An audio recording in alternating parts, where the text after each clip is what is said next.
Hari ini kita masuk dalam minggu yang keempat, Nunc Dimittis, nyanyian pengharapan. Nyanyian pengharapan ini identik dengan Simeon, saudara. Tapi sebelum saya masuk lebih dalam, saya ingin bertanya kepada Anda semua. Siapakah di antara kita yang pernah dijanjikan sesuatu oleh seseorang? Saya yakin kita semua pernah dijanjikan. Entah itu dijanjikan oleh pasangan kita, teman kita, rekan kerja kita, sahabat kita. Kita pasti pernah dijanjikan sesuatu. Dan ketika kita mendengar janji itu, pasti kita senang ya, pasti kita gembira. Apalagi itu sesuatu yang menarik, saudara. Tetapi ketika kita menanti janji itu, saya percaya ada rasa was-was, senang, deg-degan, excited, campur aduk. Karena apa? Yang memberi janji itu manusia. Orangnya mungkin ya hari ini masih hidup, kita enggak tahu. Yang memberi janji mungkin bisa sewaktu-waktu dipanggil Tuhan. Atau mungkin keadaan finansialnya bagus. Entah besok hari terjadi sesuatu, tiba-tiba bangkrut, merosot, melarat. Kita enggak tahu, saudara. Dan ketika kita mengharap janji itu, kita berharap janji itu kelak dapat dipenuhi. Dan pasti kita akan kecewa jika janji itu tidak terpenuhi. Kita pasti merasa sedih, saudara. Tapi sebelumnya saya ingin cerita, saudara. Saya ini jujur sering mengecewakan istri saya ketika saya berjanji, saudara. Terutama ketika saya mengajak istri saya jalan-jalan. Tiba-tiba karena satu dua hal, ya tal, maaf ya Beb ya, karena aku harus mengerjakan ini dan itu, aku harus ada tanggung jawab yang harus aku selesaikan. Sorry ya, akhirnya janjian lagi, batal lagi. Karena apa kali ini? Karena saya mager, saudara, males gerak ya, saudara. Jadi sampai pada suatu titik istri saya tuh bilang seperti ini, males denger janji dari kamu itu. Males berharap sama kamu itu, ujung-ujungnya nggak kesampaian. Wah, di situ ego saya tersentil, saudara. Saya merasa terusik hati saya, karena satu sisi saya merasa menjadi pasangan yang tidak dapat diandalkan, pasangan yang gagal dalam menepati janji. Ya karena saya hamba Tuhan ya, saudara. Jadi saya menggunakan manuver-manuver atau argumen yang bersifat alkitabiah atau teologis. Saya ngomong, ya itu artinya kamu itu memang gak boleh berharap ya sama manusia ya. Kamu itu harus berharapnya sama Tuhan. Gak ada yang salah dengan ucapan itu. Tapi sebenarnya saya ngomong itu, saya itu hanya bersembunyi. Saya hanya berusaha membenarkan diri saya. Dan ketika saya ngomong itu, sejenak saya bertobat, waduh Tuhan ampun. Mungkin saya bisa mengelabui orang, tapi aku gak bisa mengelabui Engkau Tuhan. Engkau tahu isi hatiku Tuhan. Dan saya bertobat akan hal itu, saudara. Ya walaupun gak tahu gagal lagi atau gimana. Tidaknya saya sadar ya, saudara ya. Jadi di sini memang bukan tempat untuk orang sempurna, tapi kita mau untuk terus disempurnakan, saudara. Di sini memang manusia bisa gagal dalam menepati janji. Manusia bisa lalai dengan alasan apapun. Tetapi kita hari ini kembali merenungkan firman Tuhan, bahwa Tuhan itu tidak akan gagal di dalam menepati janjinya, amin. Dan di dalam janjinya kita memperoleh pengharapan yang sejati. Di dalam janjinya hati kita akan diterangi oleh Injil itu. Oleh karena itu kita sama-sama belajar dari kebenaran firman Tuhan dari Injil Lukas 2 ayat 25. Ini adalah sebuah kisah Natal yang akan kita renungkan pada hari ini. Saya minta kita membacanya bergantian. Lukas 2 ayat 25 sampai ke 35. Saya akan mengawalinya. Adalah di Yerusalem seorang bernama Simeon. Ia seorang yang benar dan saleh, yang menantikan penghiburan bagi Israel. Roh Kudus di atasnya. Dan kepada yang telah dinyatakan oleh Roh Kudus bahwa ia tidak akan mati sebelum ia melihat Mesias, yaitu yang diurapi Tuhan. Ia datang ke bait Allah oleh Roh Kudus Ketika Yesus anak itu dibawa masuk oleh orang tuanya untuk melakukan kepadanya apa yang ditentukan hukum Taurat, saudara, ia menyambut anak itu dan menatangnya sambil memuji Allah.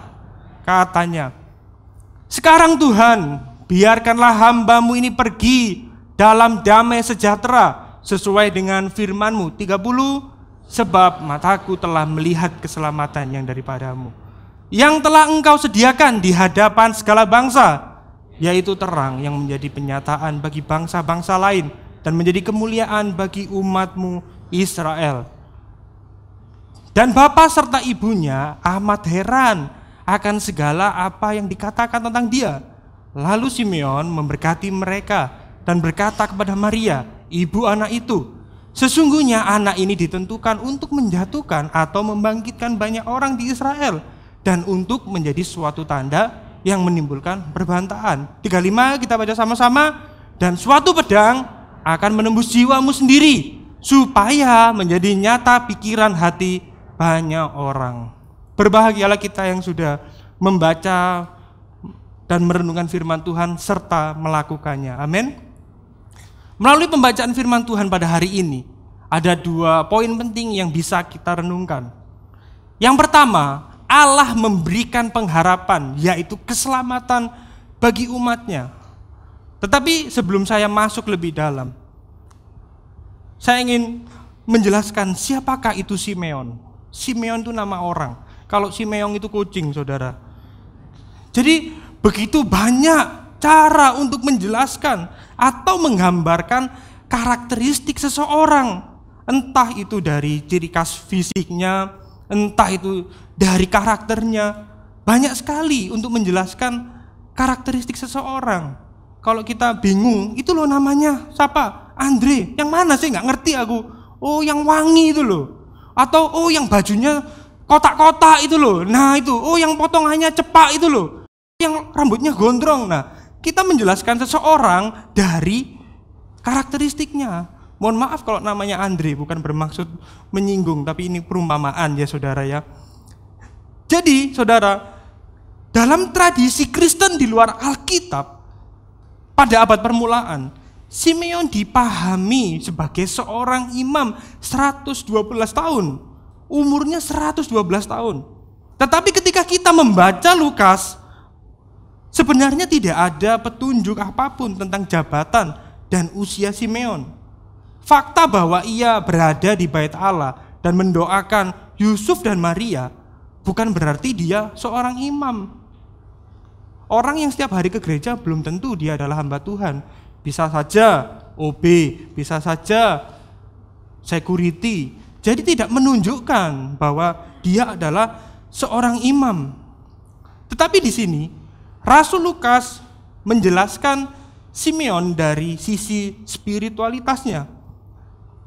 Kita akan baca di Lukas 2 ayat 25. Di sini jelas dikatakan, adalah di Yerusalem seorang bernama Simeon. Ia seorang yang benar dan saleh, yang menantikan penghiburan bagi Israel. Roh Kudus di atasnya. Di sini saudara, Lukas menjelaskan bahwa Simeon adalah orang yang benar dan saleh. Benar di sini menggunakan kata-kata dikaios. Dikaios di dalam Alkitab tentunya memiliki makna yang beragam.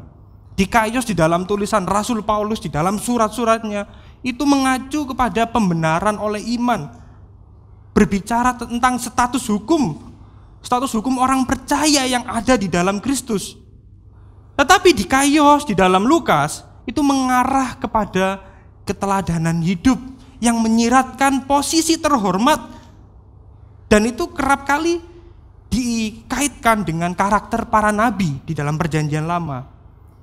Jadi dikaios tidak bisa selalu diterapkan pada semua orang pada era itu.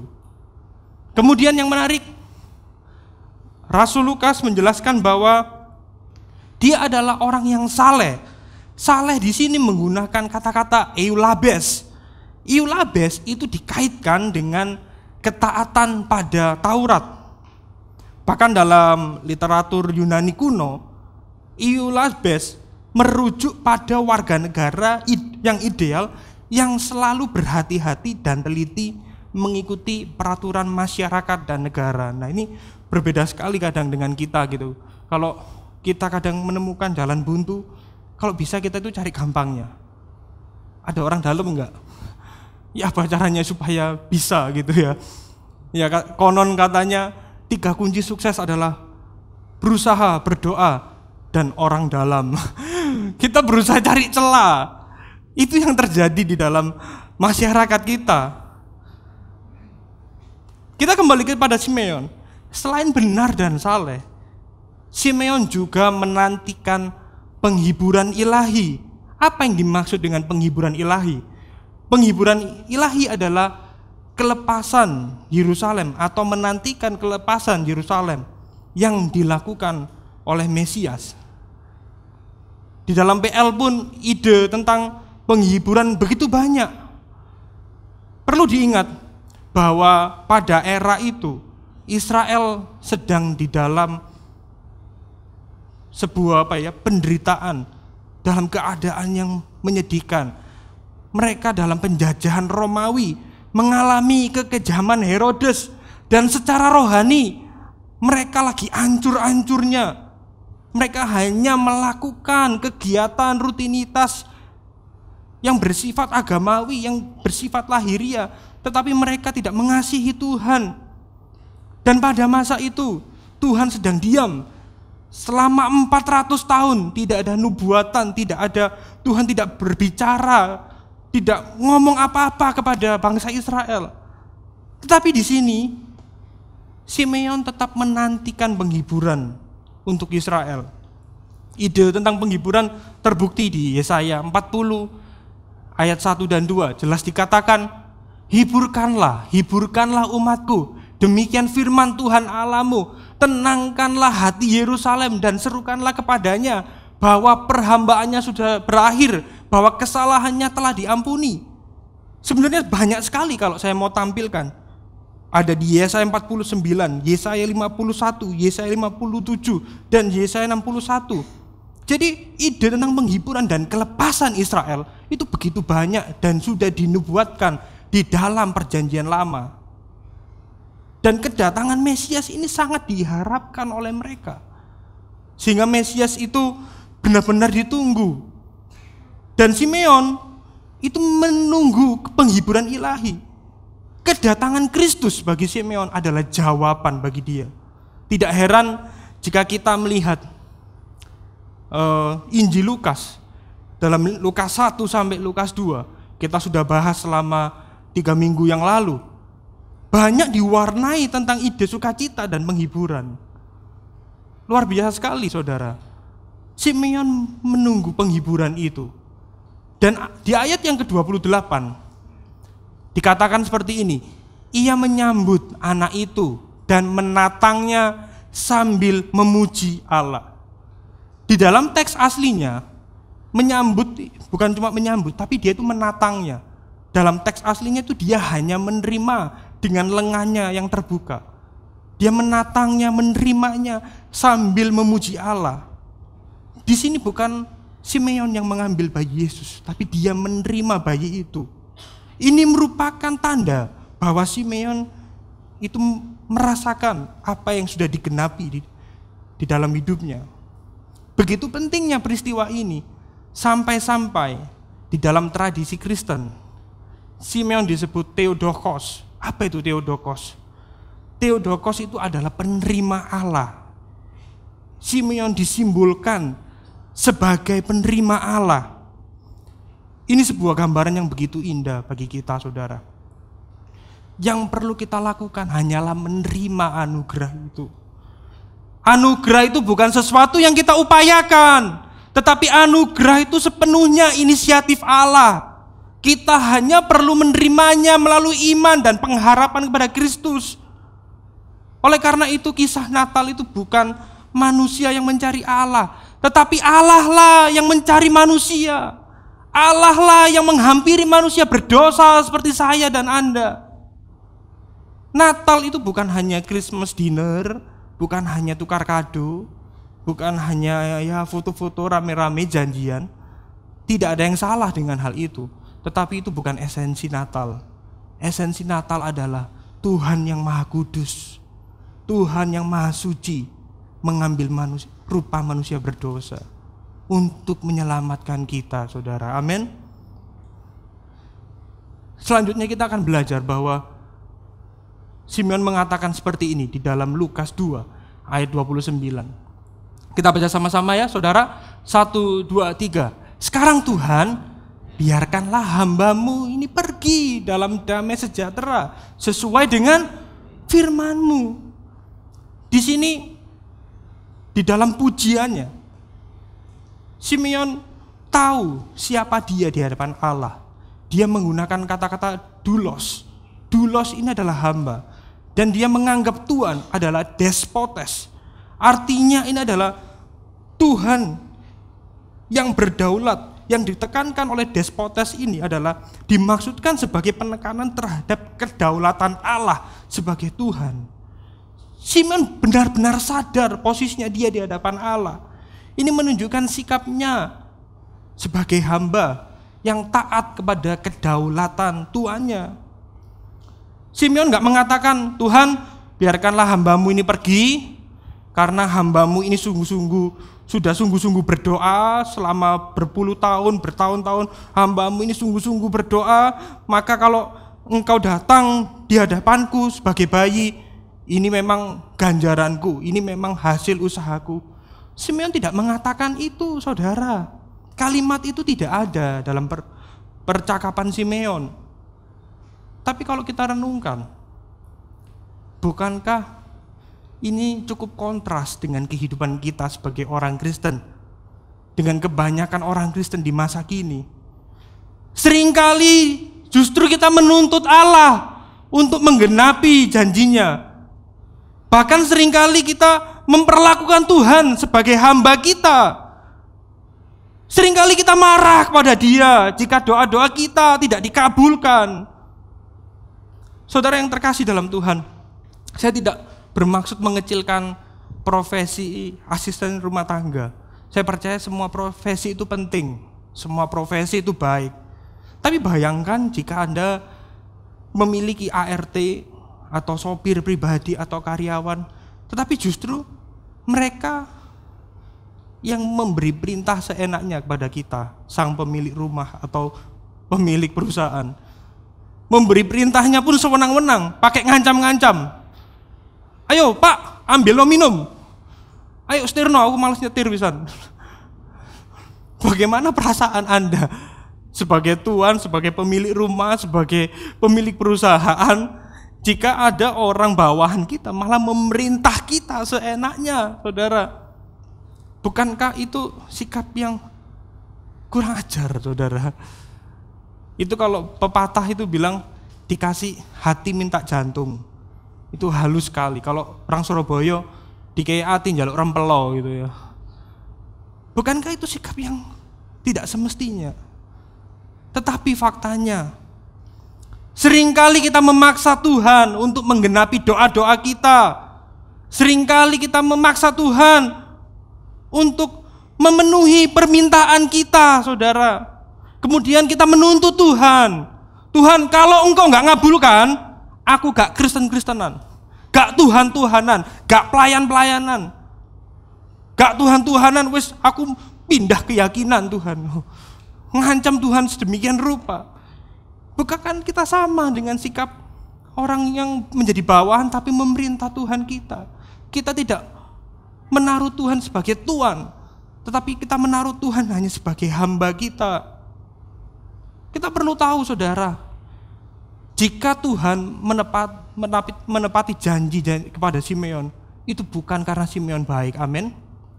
Tetapi Tuhan itu menunjukkan bahwa Dia setia di dalam menepati janjinya. Jadi ini bukan tentang apa yang sudah dilakukan Simeon selama ini. Bukan tentang yang sudah dilakukan Simeon di dalam dunia. Bukan tentang apa yang dia sudah kerjakan atau berapa banyak kontribusinya di dalam kerajaan Allah. Ini bukan tentang Simeon. Tetapi ini kisah bagaimana Allah menggenapi janjinya. Kisah di mana Allah menunjukkan kesetiaannya. Menunjukkan bahwa Allah itu tidak pernah gagal di dalam rencananya, saudara. Kalau kita hanya beragama, kita hanya akan memamerkan kebaikan kita pada Tuhan. Akhirnya kita merasa berhak menuntut sesuatu dari Tuhan. Makanya tidak jarang, ayo klaim janji Tuhan, klaim. Itu kayak Tuhan jadi kayak seolah perusahaan asuransi ya saudara ya. Ayo klaim. Itu sikap yang tidak baik sebagai orang percaya, saudara. Kalau kita beragama, kita akan merasa seperti itu. Oleh karena itu, Timothy Keller mengatakan demikian. Siapapun yang khotbah, beliau selalu ada, saudara ya. Dia mengatakan demikian. Religious people find God useful. Gospel people find God beautiful. Orang-orang yang beragama atau orang-orang yang hanya melakukan kegiatan agamawi, mereka hanya memandang bahwa Tuhan itu berguna. Tetapi orang yang mengenal Injil, orang yang mengalami dan menghidupi Injil, mereka akan mengalami kepuasan dalam Kristus. Maka dia akan melihat bahwa Tuhan itu indah. Sekalipun banyak pergumulan yang dia alami, dia akan melihat bahwa Tuhan itu indah, saudara. Kalau doa kita sampai dikabulkan oleh Tuhan, itu bukan karena kebaikan kita, amin. Itu karena doa kita selaras dengan isi hatinya dan berdasarkan kedaulatannya. Bilang ke kanan kiri Anda, kalau doamu dikabulkan bukan karena kamu baik. Dijawil pasangannya, temennya, bukan karena kamu baik loh ya. Karena memang Tuhan setia dengan kita dan isi doa kita itu selaras dengan isi hatinya. Bukan juga karena Tuhan dapat dikontrol oleh doa-doa kita, melainkan jika doa kita dijawab karena memang Tuhan mau menggenapinya di dalam hidup kita, dan itu berdasarkan kedaulatan Allah. Amin. Di sini Simeon menemukan kepuasan terbesar. Kepuasan terbesar Simeon hanya di dalam Kristus. Kepuasan terbesar Simeon ketika ia mengalami perjumpaan dengan Kristus. Ia menyadari yang menjadi fokus bukan kebaikan dirinya, tetapi keselamatan yang dari Tuhan yang dia terima. Lalu kemudian keselamatan itu sampai kepada bangsa-bangsa, atau terjadi keselamatan secara global. Dan itu terbukti. Kita yang non-Yahudi, kita yang keturunan Jawa, keturunan Batak, keturunan Tionghoa, hari ini kita bisa percaya kepada Dia. Kita bisa percaya kepada Kristus. Itulah yang harusnya menjadi kepuasan kita. Bagaimana mungkin manusia berdosa bisa percaya sama Kristus kalau bukan karya Roh Kudus? Amin, saudara. Jadi mujizat terbesar itu bukan sakit disembuhkan, bukan miskin jadi kaya sekali lagi. Tetapi mujizat terbesar itu kita manusia berdosa bisa percaya pada Kristus. Itulah mujizat terbesar, saudara. Amin. Pertanyaannya seperti ini. Apakah Kristus sudah menjadi sumber kepuasan kita? Ini perlu untuk menjadi perenungan setiap kita. Apakah Kristus sudah cukup bagi kita? Apakah karya salibnya sudah menjadi sumber pengharapan bagi kehidupan kita saat ini? Apa yang jadi kepuasan kita saat ini? Jangan heran, saudara, kalau kita gampang depresi, kita gampang kehilangan pengharapan. Karena kita menaruh pengharapan kita pada hal-hal yang sifatnya sementara, saudara. Apakah itu pencapaian kita? Apakah kita puas ketika kita diakui oleh banyak orang? Apakah kita puas ketika kita memiliki banyak materi? Mengapa kita banyak mengalami kekecewaan? Lihat, banyak yang kecewa. Kemarin Portugal tumbang. Coba nanti malam taruh iman pada Argentina. Loh, jangan amin, saudara, ini nggak ada gospel-gospelnya, ini ngawur, saudara ya. Banyak yang fanatik Argentina di sini ternyata. Saudara, kita banyak mengalami kekecewaan. Kita banyak mengalami kehilangan pengharapan karena kita menaruh pada dasar iman yang salah dan dapat digoyahkan.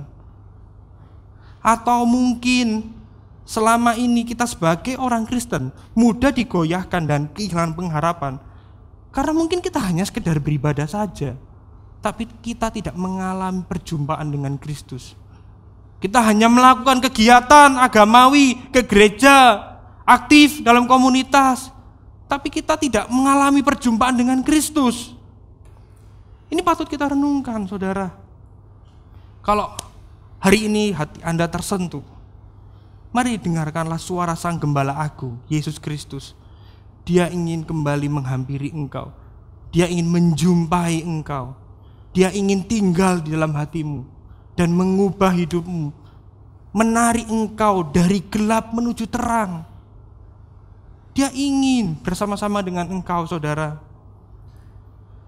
Karena seharusnya perjumpaan dengan Kristus itulah yang menjadi kepuasan dan pengharapan terbesar bagi kita orang percaya. Karena kita sudah menerima keselamatan itu. Keselamatan itu sekali lagi gratis, tetapi kita tidak bisa membayarnya. Ada Tuhan yang turun ke dunia mengambil rupa manusia, menyelamatkan kita manusia berdosa. Itu sangat luar biasa, saudara. Itu sesuatu yang speechless, nggak bisa dijelaskan. Bagaimana mungkin kita bisa menerima keselamatan kalau Tuhan nggak datang dalam hidup kita? Dan melalui keselamatan itu, kita memperoleh pengharapan yang sejati. Oleh karena itu, Roma 5 ayat 2-5 mencatat demikian. Kita baca sama-sama ya, Bapak Ibu.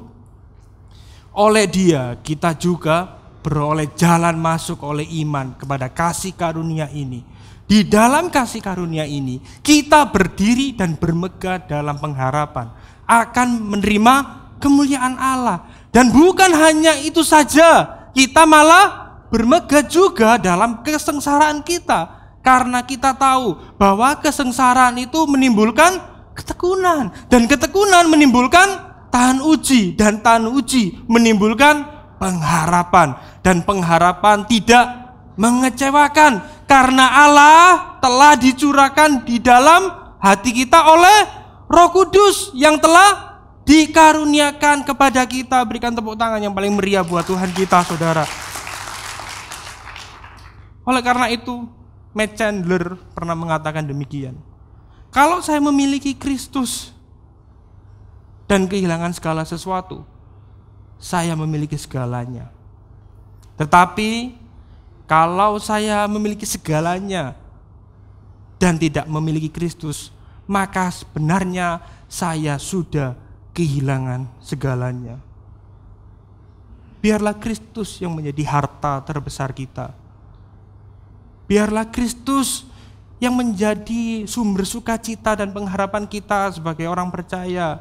Memang dunia tak menentu, memang tantangan dan pergumulan ada di depan mata kita. Tetapi biarlah Kristus yang menjadi sumber sukacita dan pengharapan kita sebagai orang percaya. Karena Dialah harta yang tak ternilai bagi kita, saudara. Pada masa lampau, Simeon hanya memandang cicipan keselamatan. Tetapi hari ini, kita sudah melihat karya salib Kristus. Kita sudah melihat penggenapan janji Allah yang jauh lebih besar. Simeon hanya menatang bayi Yesus dan menatapnya, dia sudah mengalami kepuasan. Dia sudah mengalami sukacita dan memuji Allah. Apalagi kita yang sudah melihat dan menikmati realisasi dari pengharapan itu, seharusnya kita lebih berbahagia. Kita sudah melihat bahwa keselamatan itu sudah sampai pada bangsa-bangsa. Ini adalah pengharapan kita untuk kita supaya tidak takut dan khawatir, karena menunjukkan bahwa rencana Allah itu tidak pernah gagal di dalam hidup umatnya. Kalau di masa lampau dia nggak pernah gagal, apalagi sekarang hari ini dia juga nggak pernah gagal dalam kehidupan kita. Amin. Katakan pada kanan kirimu, Tuhan gak pernah gagal. Tuhan gak pernah gagal. Kalau ada mungkin saudara Anda, teman Anda belum dalam Kristus, kalau dia adalah orang yang diselamatkan, Tuhan akan mencari dia. Tugas kita hanya mengabarkan Injil, doakan dia, bawa dia dalam Kristus, saudara. Kita percaya bahwa Tuhan gak pernah gagal. Anda jangan langsung menghakimi, murtad kamu, gak guna kamu, wis masuk neraka kamu. Doakanlah dia. Percayalah kalau memang dia adalah orang pilihan Allah. Rencana Tuhan tidak pernah gagal. Selalu ada alasan untuk memuji Allah dan bersyukur di dalam kehidupan kita. Tapi faktanya begitu sulit kita itu memuji Allah dan bersyukur. Hal itu disebabkan sebenarnya kita masih hidup dalam penyembahan berhala. Kita masih berjuang dalam penyembahan berhala. Kita nggak mau nyembah berhala, tapi faktanya kita terus terongrong oleh hal itu. Oleh karena itu, hati kita perlu untuk terus diterangi oleh Injil, saudara. Melalui perkataan Simeon kepada Yusuf dan Maria, Simeon mengatakan bahwa anak itu akan menjadi terang bagi bangsa-bangsa lain dan menjadi perbantahan. Apa maksudnya? Kita masuk dalam poin yang kedua. Di poin kedua kita belajar bahwa Allah memberikan penyataan untuk mencelikkan pikiran dan hati umatnya supaya mengenal Sang Penyelamat. Yang dimaksud Simeon anak itu adalah Yesus. Yesus akan menjadi berkat bagi Israel maupun bagi bangsa-bangsa lain. Yesus ditentukan untuk menjatuhkan dan membangkitkan banyak orang di Israel dan banyak orang di bangsa-bangsa lain, dan menjadi suatu tanda yang menimbulkan perbantahan. Yesus dinubuatkan menimbulkan perbantahan, dan banyak terdapat konflik ketika Yesus hadir di tengah-tengah mereka. Ini bukan karena Yesus mau mengadu domba, bukan juga karena Yesus menggerakkan orang-orang atas nama agama, tetapi di sini artinya Yesus datang untuk menjadikan nyata pikiran, hati banyak orang.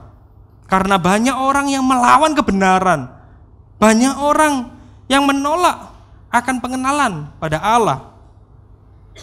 Dan Alkitab mencatat Yesus sebagai terang. Mengapa dia disebut terang? Karena terang itu akan membongkar semuanya.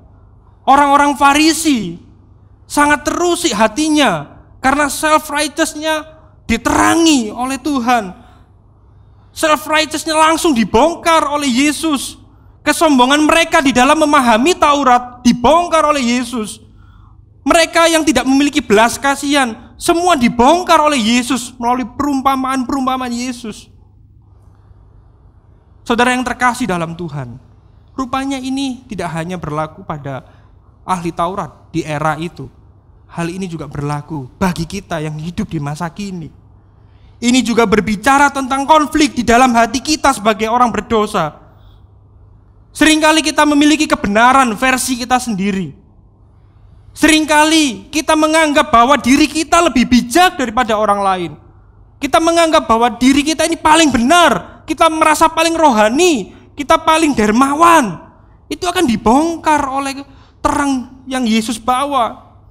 Karena kita itu lebih suka menghidupi kebenaran diri sendiri yang sudah tercemar. Seringkali kita lebih suka menghidupi self-knowledge yang sudah kacau. Kita lebih suka tinggal di dalam hikmat kita, padahal hikmat kita seringkali tidak sesuai dengan kebenaran firman Tuhan.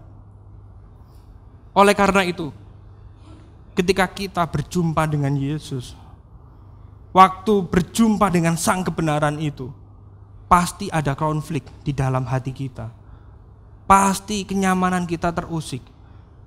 Pasti berhala-berhala kita terusik dengan adanya Yesus masuk ke dalam diri kita. Karena terang itu akan menelanjangi kerusakan yang mendalam di dalam hidup kita. Terang itu akan menelanjangi semua self-righteous kita, semua kerut-kerut, semua borok-borok, semua kebobrokan kita akan diterangi dengan adanya terang itu. Tetapi faktanya kita tidak suka dengan pemandangan itu. Kita nggak suka ketika kelemahan kita, ketika berhala kita diekspos oleh terang itu. Kita lebih suka menutupi itu semua dengan make up yang tebal. Kita lebih suka menutupinya dengan kemunafikan. Oleh karena itu saudara, gak heran aplikasi filter kamera itu sangat disukai orang zaman now ya. Tanpa skincare wajah Anda akan mulus. Tanpa perawatan, tanpa make up, wajah Anda yang kurang cakep, jadi beauty. Itu ada efeknya saudara. Sederhananya kita tidak suka jika kelemahan kita diekspos. Beberapa waktu lalu saudara, saya itu tidak tahu kenapa, tiba-tiba wajah saya itu banyak jerawat, breakout gak karu-karuan. Entah itu mungkin saya salah makan, atau mungkin kena produk skincare yang gak cocok, atau alergi sesuatu. Saya gak tahu sampai hari ini kenapa.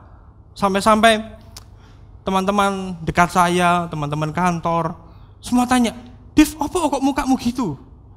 Pastor Novi, Genovi, kok jerawatan? Apa stres apa? Pastor Mike, "Raimu kok ajur, Bro?" Waduh, gak ngerti kok Mike aku. Ada juga Pastor Melisa, "Kenapa kamu kok jerawatan, Div?" Gak ngerti aku kenapa kok jerawatan. Aku gak pernah mengalami seperti itu. Masa aku balik teenager gitu ya, atau gak tahu apa yang terjadi. Dan wajah saya banyak jerawat. Tapi tiba-tiba teman saya memberikan produk gitu. Ini bukan iklan saudara, nggak sebutin merek. Jangan tanya tadi apa mereknya, jangan. Jerawat saya mulai berkurang ketika diberikan sebuah serum, saya nggak ngerti mereknya apa. Mulai berkurang, tapi bekasnya ada. Makanya hari ini saya khotbah pakai foundation ini saudara. Baru pertama kali saya khotbah pakai foundation ini. Tadi sebelum saya maju, di make up dulu oleh istri saya. Ada MUA dadaan tiba-tiba ya. Sebenarnya saya itu di sana mulai insecure saudara ya. Walaupun sebenarnya saya itu tidak terlalu bermasalah ketika wajah saya terlalu banyak jerawat. Ya anyway, saya sudah sold out ya. Kemudian istri saya menerima saya apa adanya. Habis gini istri saya juga brojol anak yang kedua gitu. Jadi saya tidak ada kepentingan apa-apa untuk impress seseorang. Tetapi saudara, sebenarnya kita itu enggak suka diekspos kelemahan kita. Terang itu akan mengekspos. Lightingnya multimedia ini mengekspos saudara. Tuhan itu akan mengekspos berhala kita. Ini bukan hanya soal fisik, tetapi hati kita itu diekspos ketika kita mengenal kebenaran.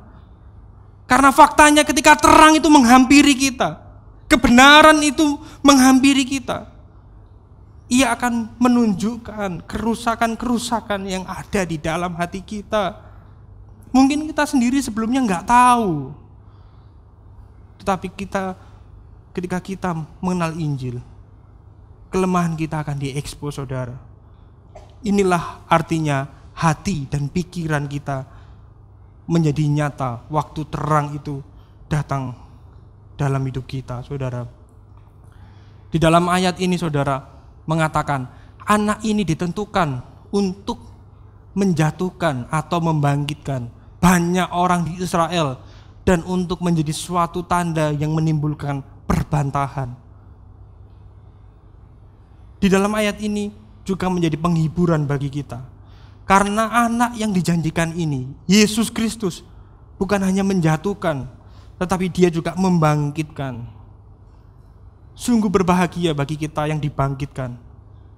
Sungguh berbahagia bagi kita yang ada dalam Kristus saudara. Pertanyaannya, siapa yang dibangkitkan dan siapa yang dijatuhkan? Yang dibangkitkan adalah mereka yang menyadari betapa berdosanya ia di hadapan Allah dan mengakui bahwa ia tidak mampu mengatasi dosa dan kelemahannya, dan ia menyadari bahwa ia membutuhkan sang penyelamat itu untuk masuk di dalam hidupnya. Tetapi siapa yang dijatuhkan? Kita lihat adalah mereka yang merasa sudah cukup baik di hadapan Allah. Mereka merasa lebih baik ketika mereka melakukan kegiatan ritual agamawi, sehingga ia tidak merasa membutuhkan penyelamat. Itulah yang dijatuhkan. Saya berdoa kita semua adalah orang-orang yang dibangkitkan. Adalah orang-orang yang menyadari bahwa kita tidak mampu mengatasi dosa dan kelemahan kita. Kita membutuhkan penyelamat itu untuk berdaulat, berkuasa penuh di dalam hidup kita. Kita membutuhkan penyelamat itu untuk mengubahkan kita kepada pengenalan akan Allah. Mengubahkan kita untuk terus serupa seperti Kristus, saudara. Kabar baiknya ini, saudara. Yohanes 11 ayat 25. Kita baca sama-sama ya, saudara. Jawab Yesus, "Akulah kebangkitan dan hidup. Barang siapa percaya kepadaku, ia akan hidup walaupun ia sudah mati." Inilah yang menjadi pengharapan kita bagi orang percaya. Marilah kita semua yang ada di tempat ini, kita benar-benar mempercayakan hidup kita pada Dia. Kita menaruh iman dan pengharapan kita hanya kepada Kristus. Janganlah kita melihat hal-hal yang sifatnya sementara. Serahkan hatimu pada Dia. Melalui Kristus kita memperoleh pengharapan yang sejati, saudara. Pengharapan sejati adalah ketika kita memiliki pengharapan kepada Kristus yang bangkit. Ini merupakan jaminan dan penghiburan bagi kita, orang-orang yang ada dalam Kristus. Ini adalah jaminan. Amin. Lalu di ayat yang selanjutnya, di Lukas 35, dan suatu pedang akan menembus jiwamu sendiri, supaya menjadi nyata pikiran hati banyak orang. Ini merupakan perkataan Simeon kepada Maria tentang keberadaan Yesus. Karena dalam taraf tertentu Maria akan merasakan kepedihan. Gambaran kesedihan ini menjadi sangat jelas. Dan di sana ada kata-kata pedang. Pedang yang dimaksud ini adalah pedang yang begitu panjang sekali. Dan pedang itulah yang akan menusuk jiwa Maria. Kisah ini menggambarkan dan menerangkan bahwa kepedihan ini, di dalam kepedihan ini, Maria harus belajar menerima kenyataan bahwa Yesus akan lebih taat kepada Bapanya di surga daripada orang tua jasmaninya. Dan di penghujung hidupnya, Yesus mengalami sebuah penderitaan yang begitu hebat. Dan Maria menyaksikan penderitaan yang dialami Yesus. Itulah yang digambarkan oleh Simeon pada Maria. Dalam kisah ini, perkataan Simeon menjelaskan, dia mengungkapkan secara kontras miniatur dari paradoks Injil yang mendatangkan suka dan duka, dan di mana ada sukacita penggenapan akan tujuan kasih Allah justru dicapai melalui penolakan dan kematian anaknya. Inilah yang dinampakkan oleh upside down kingdom, yang lemah yang kuat, yang bodoh yang pinter, yang menderita mereka yang akan berbahagia. Oleh karena itu, saudara, Yesus Kristus, Dia rela terpisah dengan Allah Bapa supaya kita yang terpisah di dalam kegelapan dosa dapat dipanggil menuju terang yang ajaib. Dia rela ditolak supaya kita diterima oleh Allah melalui Kristus. Bahkan Dia rela menjadi hina supaya kita yang hina dapat dimuliakan di dalam Kristus. Dia rela mati supaya kita yang mestinya binasa memperoleh hidup kekal bersama dengan Tuhan, saudara. Sang terang itu tidak hanya mencelikkan mata hati kita.